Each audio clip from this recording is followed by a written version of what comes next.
উৎসবের দিনগুলোকে আরও বেশি আনন্দময় করে তুলতে ভোজনরসিক বাঙালির সুস্বাদু রেসিপি চাই।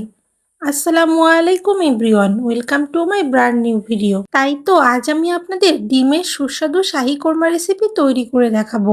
আশা করি সবার অনেক বেশি পছন্দ হবে। চলুন কথা না বাড়িয়ে রেসিপিটা সরাসরি দেখে নেওয়া যাক। ডিমের কোরমা তৈরি করার জন্য আমি প্রথমে ডিমগুলোকে খুব ভালোভাবে সিদ্ধ করে নিয়েছি। এরপর একটি কাঁটা চামচের সাহায্যে ডিমগুলোকে খুব ভালোভাবে কাচিয়ে নিব। এতে করে রান্নার সময় ডিমের ভিতরে মশলা ঢুকতে পারবে এবং রান্নাটা অনেক বেশি ইয়াম্মি হবে। এরপর ডিমগুলোকে ভাজি করার জন্য একটি প্যানে পরিমাণ মতো তেল দিব এবং এর সাথে অ্যাড করব 2 টেবিল চামচ ঘি। এরপর সিদ্ধ করে রাখা ডিমগুলোকে খুব ভালোভাবে নেড়েচেড়ে প্রায় 5 মিনিট মতো সময় নিয়ে ভাজি করে নেব। এরপর ডিমের কালারটা যখন ব্রাউন হয়ে আসবে তখন ডিমগুলোকে উঠিয়ে নিব। ডিমগুলো উঠিয়ে নেওয়ার পর অবশিষ্ট তেলে একে একে মশলাগুলো অ্যাড করব। মশলা হিসাবে প্রথমে দিয়েছি কিছু গোটা গরম মশলা। এখানে আছে কিছু তেজপাতা, এলাচ এবং দারচিনি। এরপর কিছু বাটা মশলা ব্যবহার করব, যেখানে আছে 1 কাপ পরিমাণ পেঁয়াজ বাটা, 1 কাপ পরিমাণ টক দই এবং 1 কাপ পরিমাণ কিশমিশ এবং বাদাম একসঙ্গে বেটে রাখা। এরপর 1 স্পুন আদা রসুন বাটা অ্যাড করব। এরপর মশলাগুলো নেড়েচেড়ে দিব এবং তার সাথে অ্যাড করব স্বাদমতো লবণ এবং খুবই সামান্য পরিমাণে হলুদের গুঁড়া। আপনারা চাইলে হলুদের গুঁড়া স্কিপ করতে পারেন, কিন্তু হলুদের গুঁড়া ব্যবহার করলে রান্নার কালারটা অনেক বেশি আকর্ষণীয় হয়।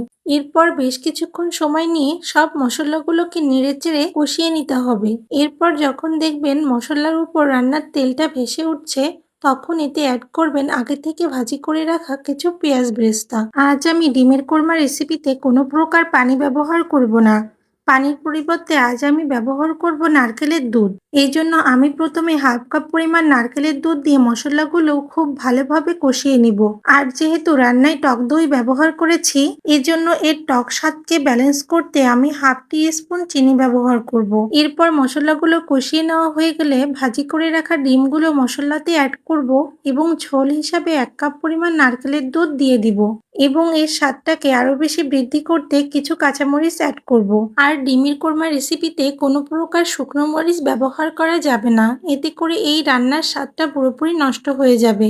এজন্য অবশ্যই আপনাকে কাঁচামরিচ ব্যবহার করতে হবে। এরপর ঢাকনা দিয়ে ঢেকে দিব এবং ডিমগুলোকে খুব ভালোভাবে রান্না করে নিব।